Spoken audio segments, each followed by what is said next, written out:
Hello everyone, welcome to my YouTube channel prep with Shikha. आज की video में हम पढ़ेंगे फेजेस ऑफ टीचिंग। 3 फेजेस होते हैं टीचिंग के, pre active, interactive and post active. तीनों को हम पढ़ते हैं लेकिन उससे पहले थोड़ा सा इसका मतलब जान लेते हैं क्या होते हैं ये phases.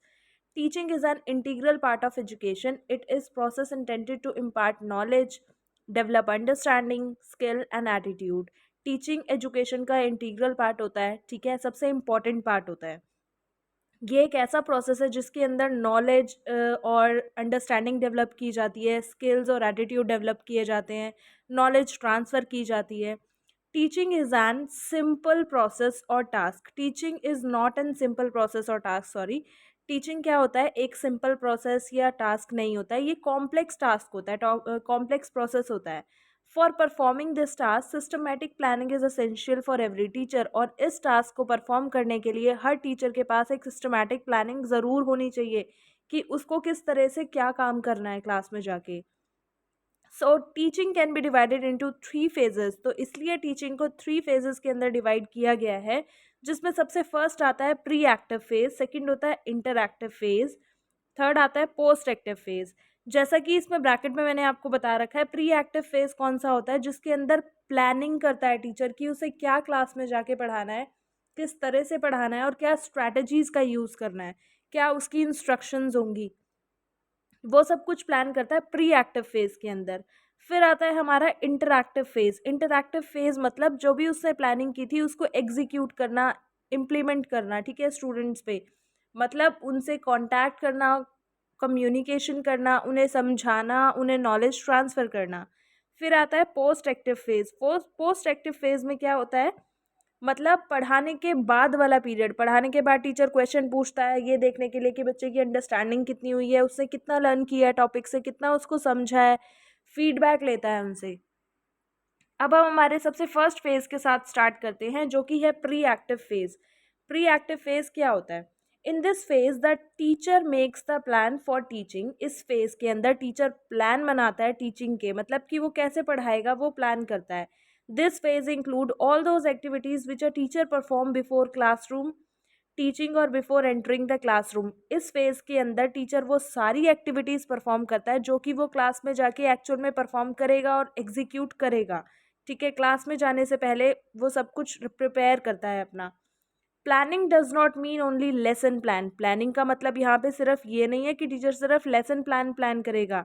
Planning includes identifying the objectives to be achieved through the teaching learning process, the method and strategies to be adopted, the use of teaching aids and so on। Planning का मतलब ये होता है कि ऑब्जेक्टिव क्या है उसको identify करना, किस तरह से उसको अचीव करना है वो देखना, टीचिंग लर्निंग प्रोसेस को किस तरह से इम्प्लीमेंट एग्जीक्यूट करना है, क्या मेथड्स यूज़ करेगा टीचर, क्या स्ट्रैटेजीज बनाएगा बच्चों को सिखाने के लिए, बच्चों को लर्न करने के लिए। ये होता है हमारा प्री एक्टिव फेज। फिर उसके बाद आता है interactive phase of teaching. Interactive phase के अंदर टीचर क्या करता है, कम्युनिकेट करता है स्टूडेंट्स के साथ, उनसे बात करता है, उन्हें समझाता है। मतलब जो कुछ भी उसने प्री एक्टिव फेज के अंदर प्रिपेयर किया था अपना, वो सब कुछ एग्जीक्यूट करने का टाइम कौन सा होता है, इंटरएक्टिव फेज के अंदर होता है। In this phase the teacher execute the planning in the classroom. मतलब जो भी उसने प्लान किया था उस प्लानिंग को एग्जीक्यूट करता है कहाँ पे, क्लासरूम के अंदर। As teaching is a difficult task, so instruction is provided suitably before the students to bring about desirable changes। जैसे कि आपको बताया हमने स्टार्टिंग में भी कि टीचिंग एक डिफ़िकल्ट टास्क है, तो उसको अच्छे से परफॉर्म करने के लिए और स्टूडेंट्स के अंदर कुछ ज़रूरत वाले चेंजेस लाने के लिए इंस्ट्रक्शंस प्रोवाइड करना पहले इम्पॉर्टेंट होता है। This phase includes those activities which are performed by teacher after entering in a classroom. इस फेज के अंदर वो सारी एक्टिविटीज़ आती हैं जो कि टीचर परफॉर्म करता है क्लास में आने के बाद। During classroom, the teacher focuses on presentation, delivering of the content, and use of teaching method, techniques as well as teaching aids। और क्लास में आने के बाद टीचर क्या करता है, अपनी प्रेजेंटेशन के ऊपर फोकस करता है कि किस तरह से वो प्रेजेंट करेगा, ठीक है, किस तरह से वो कंटेंट को बताएगा, बच्चों को डिलीवर करेगा, क्या क्या मेथड्स और स्ट्रैटेजीज उसने यूज़ करनी है बच्चे को समझाने के लिए कि बच्चे को प्रॉपरली समझ में आ जाए, ठीक है। ऐसा ना हो कि उसने कंटेंट डिलीवर कर दिया बट लेकिन किसी भी बच्चे को कुछ भी समझ में नहीं आया, तो उसके लिए मेथड, स्ट्रैटेजीज, लाइक एग्जाम्पल्स जैसे टीचर्स क्लास में यूज़ करते हैं वो सब कुछ यूज़ करेगा। ये होता है हमारा इंटरैक्टिव फेज। फिर हमारा लास्ट आ जाता है post active phase of teaching. This phase is concerned with the evaluation activities. ये इवेल्युएशन एक्टिविटीज से रिलेटेड होता है, जिसके अंदर क्या होता है, in this phase the teacher uses different testing devices and evaluate the outcome, identify and understand the problem, finds the specific areas to be improved।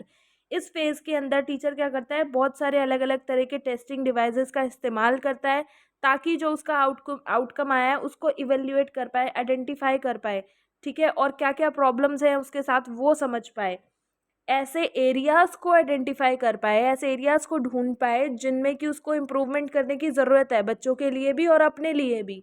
ये होता है हमारा पोस्ट एक्टिव फेज। तो ये 3 फेजेस थे टीचिंग के। अगर आपको वीडियो थोड़ी सी भी अच्छी लगी है तो प्लीज़ लाइक कमेंट शेयर ज़रूर करना। अब हम मिलते हैं नेक्स्ट वीडियो में। Thank you so much.